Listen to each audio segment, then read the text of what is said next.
আসসালামু আলাইকুম। মাদ্রাসা ভিডিওর পক্ষ থেকে আপনাদেরকে স্বাগতম।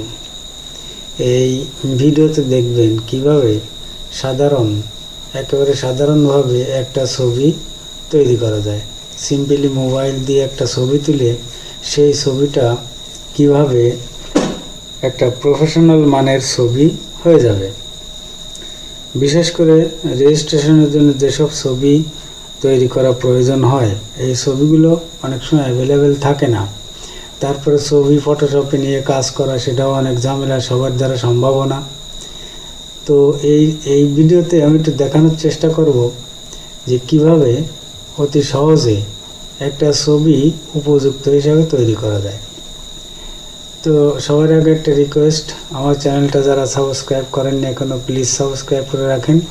আশা করি আমার চ্যানেলের মাধ্যমে আপনার উপকার হবে ইনশাআল্লাহ। তো প্রথমে দেখেন, মোবাইল থেকে একটা ছবি তুলে রাখছি আমি। একটা ছবি তুলে রাখছি। তো এই ছবিটার উপর আমি কাজ করব। তো এই ছবিটা আমি প্রথমে এই ছবিটা ওপেন করি। ওপেন করার পরে দেখেন, এই প্রায় সব আমি উইন্ডোজ 10 ব্যবহার করছি। অন্যান্য উইন্ডোজেও এই ছবি ওপেন হলে এরকম এই অপশনগুলো থাকে, ভিন্নভাবে থাকতে পারে কিন্তু থাকে।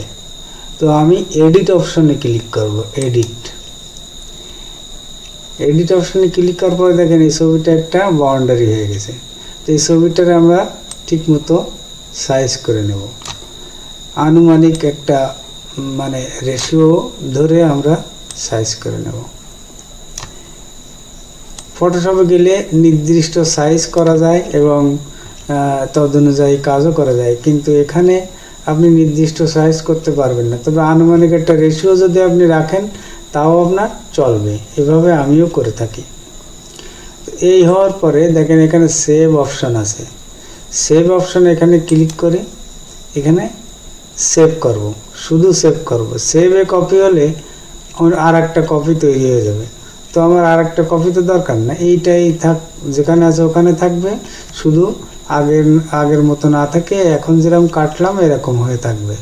তো সেভ করলাম, ছবিটা ওখানেই জমা হয়ে গেছে। দেখেন এই ছবিটা এখানে জমা হয়ে গেছে। আগের ছবিটা এই, আর এই কেটে নেওয়া ছবিটা এই। তো এখানে আমরা এবার এই ছবিটা আমরা কেটে দিই। এই ছবিটা কেটে দিই, ডিলিট করে দিই। এবার এই ছবিটা, এই যে ছবিটা হয়েছে সেই ছবিটা চাই।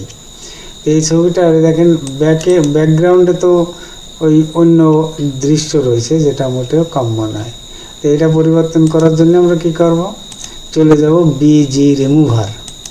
দেখেন আমি ঢুকতেছি সাইডে, বিজি রিমুভার এটা লিখে এন্টার করলে আপনার এই ইন্টারফেসটা চলে আসবে।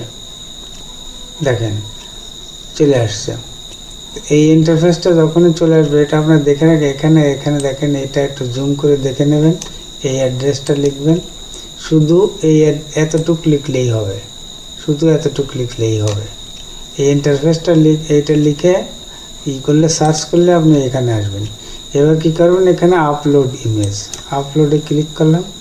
এই ইমেজটা আমরা কাজ করেছি না, এইটা নেব। এটা সিলেক্ট করে ওপেন করলাম, ছবিটা আপলোড হচ্ছে। দেখেন ছবিটা আপলোড হয়ে অটো এর ব্যাকগ্রাউন্ড রিমুভ হয়ে গেল। এবার এখানে ব্যাকগ্রাউন্ডে এরকম ফাঁকা থাকলে তো চলবে না। তো এখানে আমরা ব্যাকগ্রাউন্ড অ্যাড করে দেব। এই প্লাস ব্যাকগ্রাউন্ডের এখানে ক্লিক করলাম। ক্লিক করার পরে এইটা নিলাম, এইটা দিলাম। দেখেন এর ব্যাকগ্রাউন্ড অ্যাড হয়ে গেছে। এবার ডান করলাম, ছবিটা ডাউনলোড করলাম, ডাউনলোড হয়ে গেল। বাস, এবার এই ছবিটা আপনি করতে পারবেন, ব্যবহার করতে পারবেন। এই যে এই ছবিটা কাজ করেছি, আর আগের ছবিটাই। আর এই ব্যাকগ্রাউন্ড লাগিয়ে দিলাম, রিমুভ করে, ব্যাকগ্রাউন্ড রিমুভ করে আবার নতুন ব্যাকগ্রাউন্ড দিয়ে এই ছবিটা আমরা পেলাম। এখন এই ছবিগুলো আপনি যখন রেজিস্ট্রেশনের জন্য আপলোড করার দরকার হয়, তখন এই ছবিগুলোই এইভাবে তৈরি করে এই ছবি আপলোড করে দিতে পারেন। স্টুডেন্টদের ছবি তুলে দিতে তো অনেক খরচ, 50 টাকার কম তো না।